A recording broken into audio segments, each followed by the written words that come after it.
Tuesday, April 4th, 2017. I am Dan Rubin. This is the Bucknuts Morning 5 and Change, coming to you from what else? The Gray Gem City, but I digress. Here today, as always on Tuesdays, the lovely and talented Duane Long. Duane, how are you this fine Ohio morning? Well, looking out the window at the gray, it's the same as you. I mean, it's it's gotten pretty old with even for this area of the country. It's been gray for far too long. Had enough. Time for something new. Could not agree more. Those of you enjoying the sun somewhere know how lucky you are.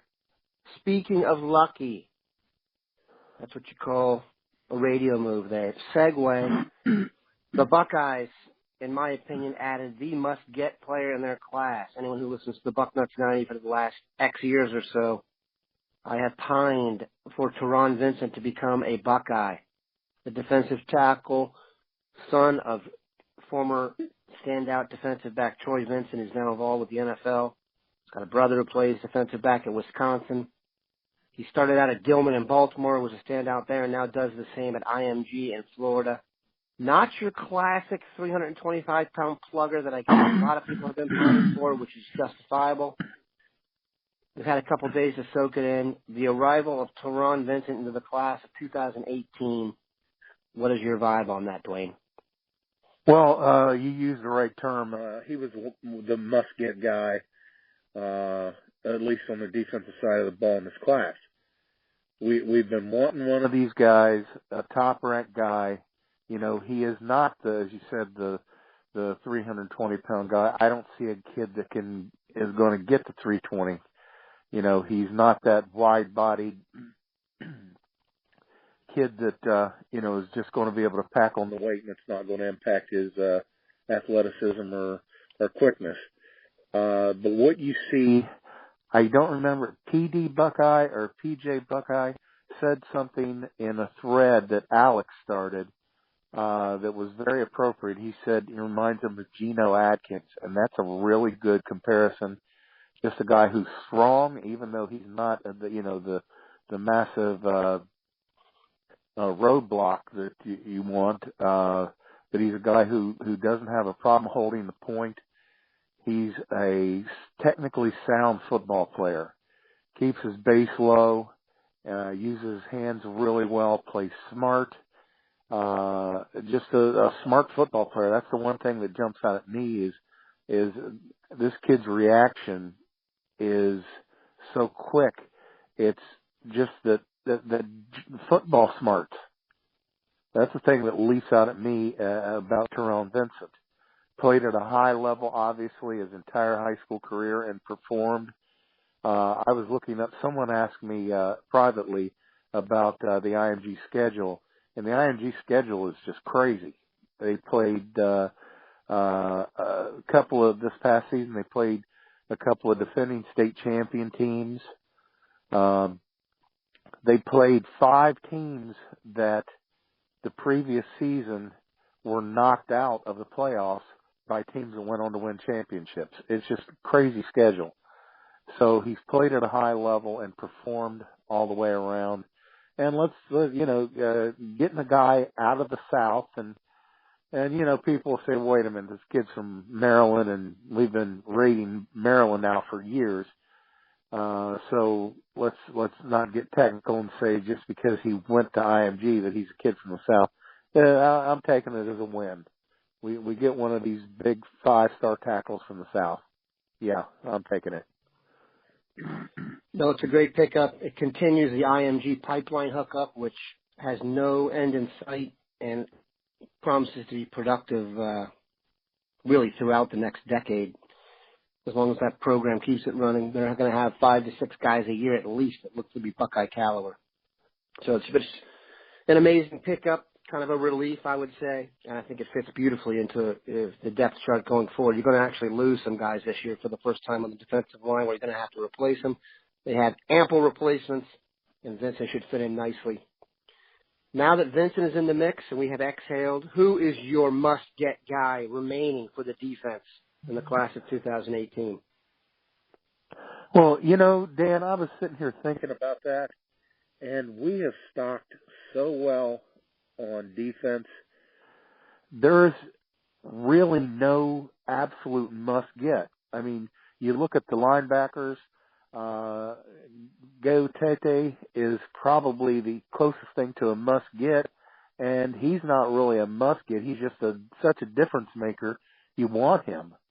If you can talk him out of that verbal, you definitely take that kid.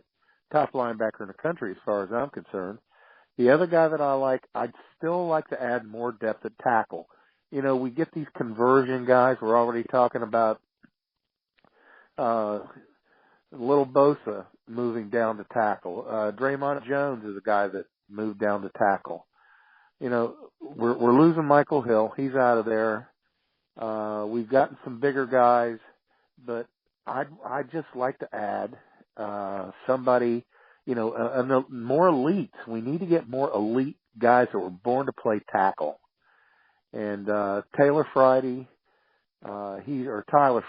he's one that I think about.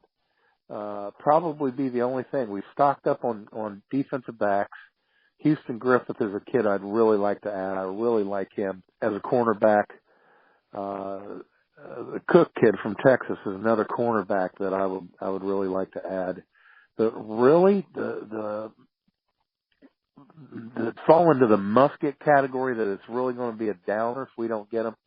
Gaotete is probably the closest thing that I would call to a guy that's going to be disappointing if we don't get him. Yeah, that's, of course, we're not going to try and take linguistic credit here, but it's Paoli, Gatoi, whatever. Please don't cut and paste that into your voicemail. The all-star linebacker from Bishop Gorman, who has verbally committed to USC. I think that caught some people by surprise, and it was early enough and he's good enough that he's still under major recruiting assault, especially from the Buckeyes. So we will follow that. Getting onto the field a little bit here, you're a good team when there's a lot of concerns about the return game. But to be fair, for an elite program, I don't think Ohio State has had the return component to their attack. Personally, I can't remember the last time that they've really had anyone back there who was a true weapon.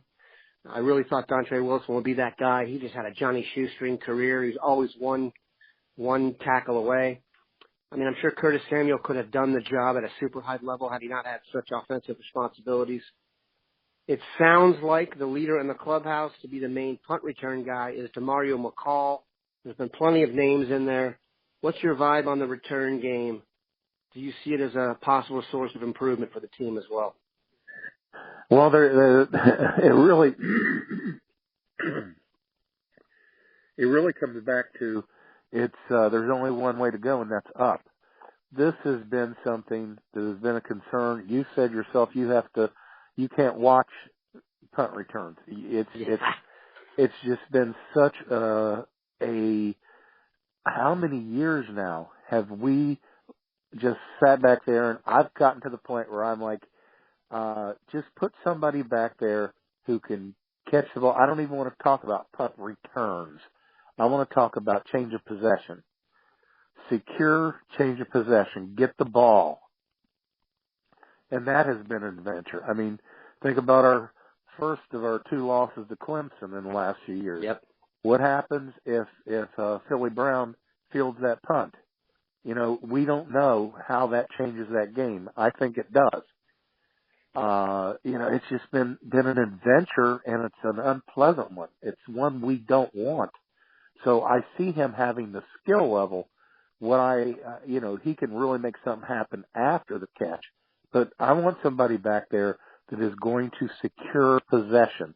If you don't gain a yard, I can live with that. I don't like it, but I can live with it.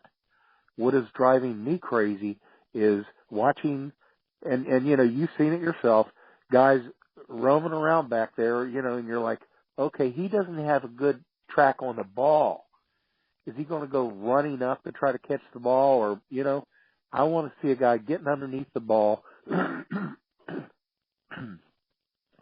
fielding the ball, and if something happens good after that, great.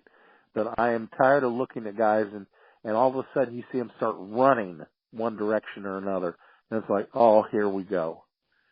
So, I like the idea. The kid has such great open field skills. We know it going back to high school, but for me, it's you're gonna have to show me first. Then I'll be happy about our punt return situation. Until then, I'm not. I will see. Yeah, Kerry Combs, who oversees special teams, has mentioned that securing the ball is obviously the number one goal.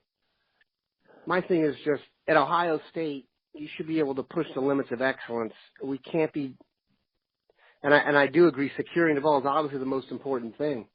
Goes without saying. But to me, Ohio State should be in a position where they're taking advantage of the return game. They should have somebody who can freaking catch the ball on a consistent basis and make plays. I don't like, this is going to get Dave Biddle fired up, but I do not like personally putting starters back there. For example, you're starting defensive backs back there or receiver. I know there's not the empirical data to back up the fact that the guy's going to get injured. And maybe it's just, I don't know what it is, my football upbringing, whatever, that makes me feel that way. But it's combined with the fact that Ohio State is talented enough, they should have a younger guy use this as a way to get himself on the field. Your next star receiver, your next star running back, this is, to me, the spot he should be in. So McCall fits the mold for that stretch. Let's hope it works out. My sleeper in all this, if they do decide to put someone back there who is going to get a lot of burn on defensive back, is going to be Kendall Sheffield. I've got this vibe based on what I've heard. It's not really a vibe. It's pretty much what we've been told, that this guy might even be better athletically than we expected, and that he could actually be the defensive back who cashes in at the draft next year. It's just definitely something to think about. I finished with a long diatribe there. We hope you appreciate it. Duane will be back next Tuesday. Get on those boards and get fired up. Have a good one, Bucknutters.